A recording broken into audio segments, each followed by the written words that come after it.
Mountains of stolen property taken from storage units. I'm Cody Boyer in Gallatin County talking with deputies on how they're trying to return that stolen property back to their owners. And last night, the head of Veterans Affairs in Montana spoke about the state of the system in the state. New this morning, what she said is working and how improvements are being made.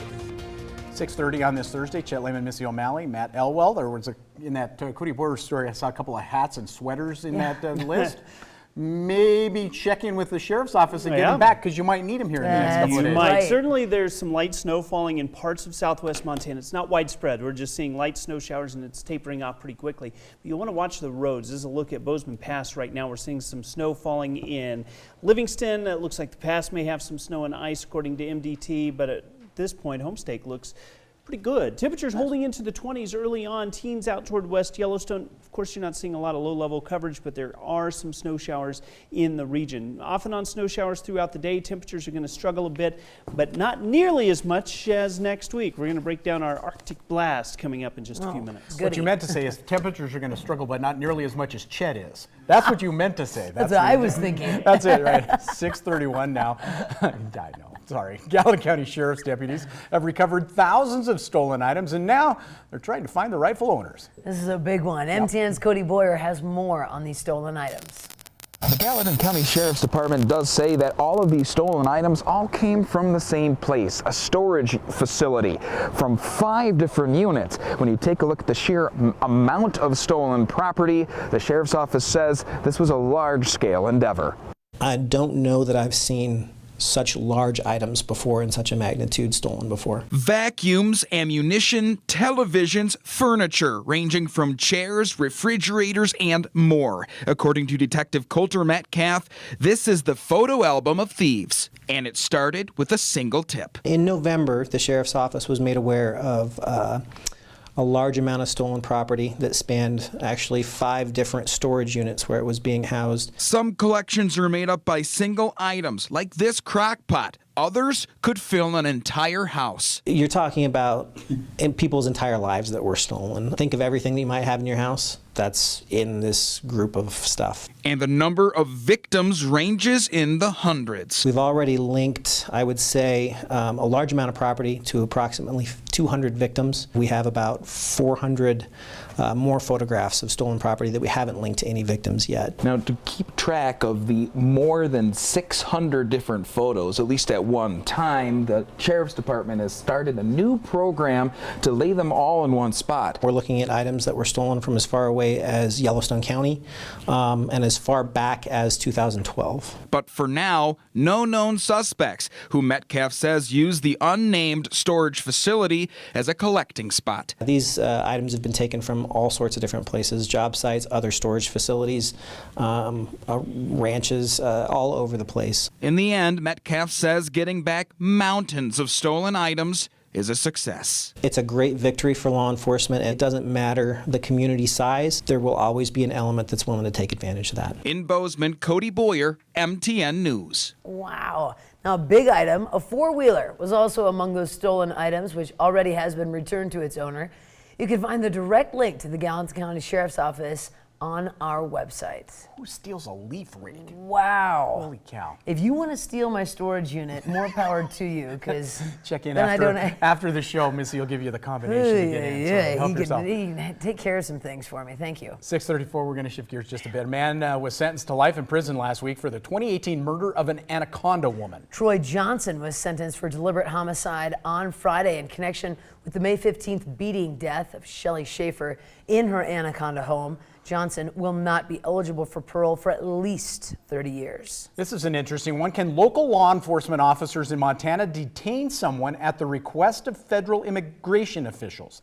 That question right now before the Montana Supreme Court. The court heard arguments yesterday on the case from Lincoln County. Lincoln County Sheriff's Office in Libby arrested Augustine Ramon for burglary, but he wasn't allowed to post bail because the federal immigration officials asked Lincoln County to detain him. Now, Ramon later pleaded guilty and then was handed over to the federal officials, deported to France. The ACLU sued on his behalf, saying Montana law doesn't allow detention of people solely at the request of federal immigration officers. Now, in court on Wednesday, U.S. Justice Department lawyer said federal law allows the detention.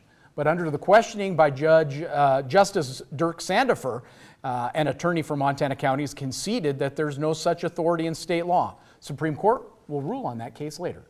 And the director of Montana's VA healthcare system says the agency is working to make improvements to services. MTN's Jonathan Amberian was there for the annual State of the Montana VA presentation.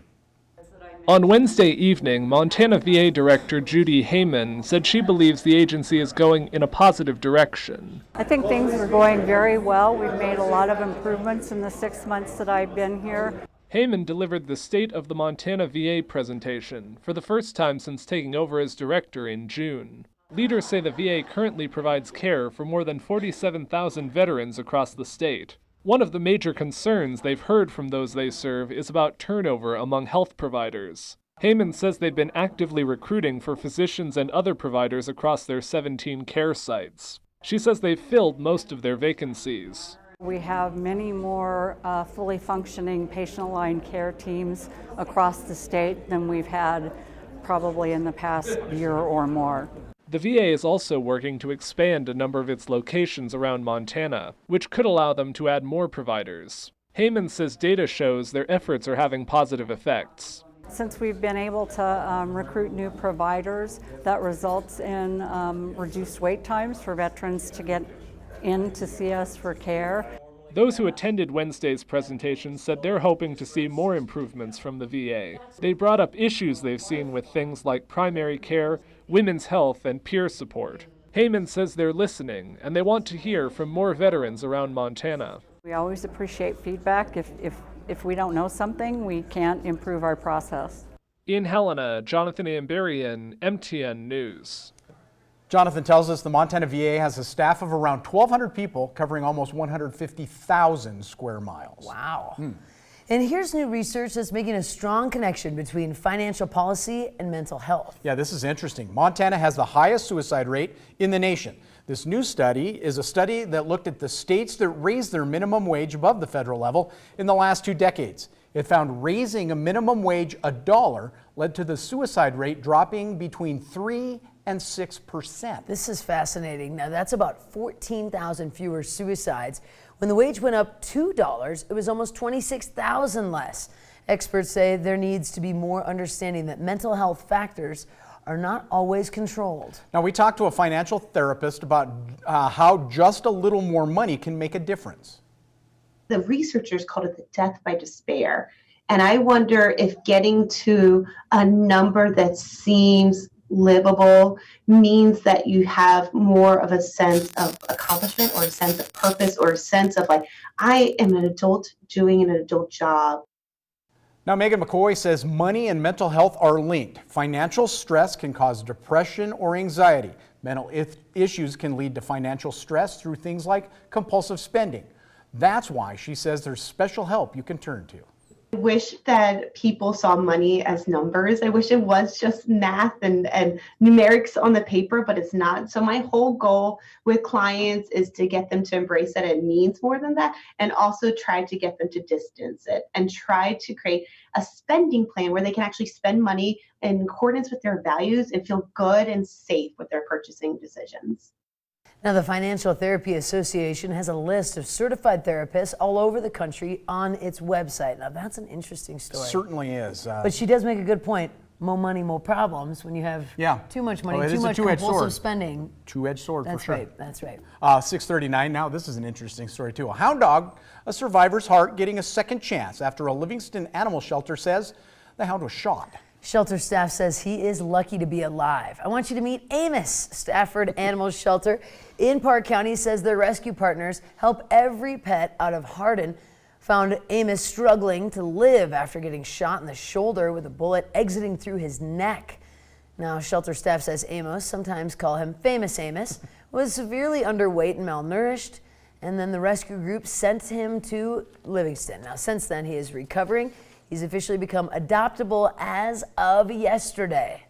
He's ready to go. We're putting a little weight on him slowly, and he'll be a really good pet for somebody, especially a hound lover. It's so rewarding to see these guys come in having had hard luck and just people coming together to get them into a happy home. Wow. Wow. Now, the shelter says Amos is good with people of all ages and even older other dogs. He just needs special attention and care as he moves forward with his recovery. We wish famous Amos the very best. I love that little hound.